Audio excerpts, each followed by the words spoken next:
সকাল থেকে একা একা পুরো গ্রাম ঘুরে ফেলেছি।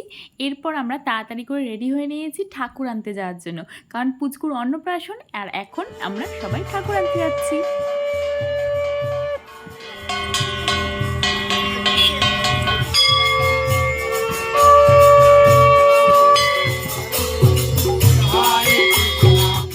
গ্রামের দিকে কিন্তু রীতিরেওয়াজ অনেক অনেক বেশি, যেটুকু বুঝেছি আমি, যে আমাদের শহরের এলাকার মানুষ তো আমরা রীতিরেওয়াজ অনেক ভুলেই গেছি, কিন্তু এখানকার মানুষ কিন্তু সেরকম ভুলে যায়নি। আমরা কিন্তু সম্পূর্ণ খালি পায়ে পুরো ঠাকুর আনতে গেছি। এখানকার মন্দির 12 মন্দির বলা হয়, তার পাশ থেকেই আমরা ঠাকুর আনতে যাচ্ছিলাম। আর ওই যে আমার মা যাচ্ছে, এই যে আমরা এখন মন্দিরে চলেই এসেছি। আমাদের ছোট্ট গোপাল মুখে ভাত খাবে, সেই জন্যই কিন্তু ঠাকুরকে বাড়িতে নিয়ে আসা।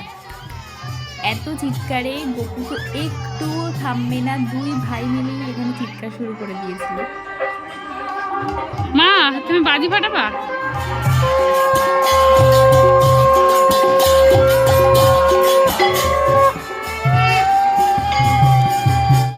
ঠাকুর নিয়ে বাড়ি চলে আসার পরে শুরু হলো পুজোর জোগাড় যন্ত্র। আর এখানে সবাই পুজো জোগাড় করতে ব্যস্ত ছিল। আমরা ততক্ষণ একটু সন্ধ্যের টিফিনটা খেয়ে নিচ্ছি। সন্ধ্যের টিফিনে কিন্তু সেই মুড়ি আর ঘুগনি, মেদিনীপুরের স্পেশাল মুড়ি ঘুগনি। আর এখানে কিন্তু তিলক ছাড়া কেউ থাকতে পারবে না, যারাই আসছে সবার পাশে কিন্তু তিলক থাকবেই।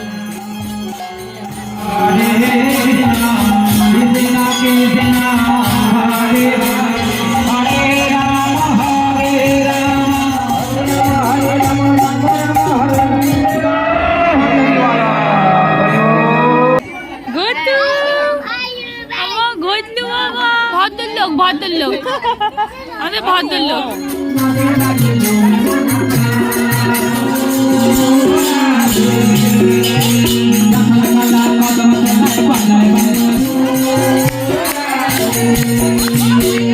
কীর্তন শেষ হওয়ার পরেই আমরা চলে এসেছিলাম রাতের খাবার খেতে। আর এখানে কিন্তু চেয়ার টেবিলের কোনো প্রকার বন্দোবস্ত নেই, একদম মাটিতে বসে তোমাদের খেতে হবে।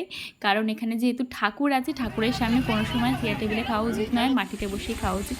পুকুরের জল থেকে এখানে কি সুন্দর কানেকশন করা হয়েছে, সবটাই যেন আমার কাছে নতুনই লাগছে। নিশান্তের অন্নপ্রাশনের গেটটা করাই হয়ে গেছে। ব্লগ এখানেই শেষ করছি। যতদূর পেরেছি দেখিয়েছি, চেষ্টা করেছি যতটা দেখানো যায় গ্রামের পরিবেশ, গ্রামের কিভাবে সব কিছু হয় সেটা দেখানোর চেষ্টা করেছি। আর একটা ভিডিওতে অনেক বড় হয়ে যাবে, সেজন্য সবটা দেখানো যাবে না। পরবর্তী ভিডিওতে আবার পরেরটা দেখাবো। চলো টাটা।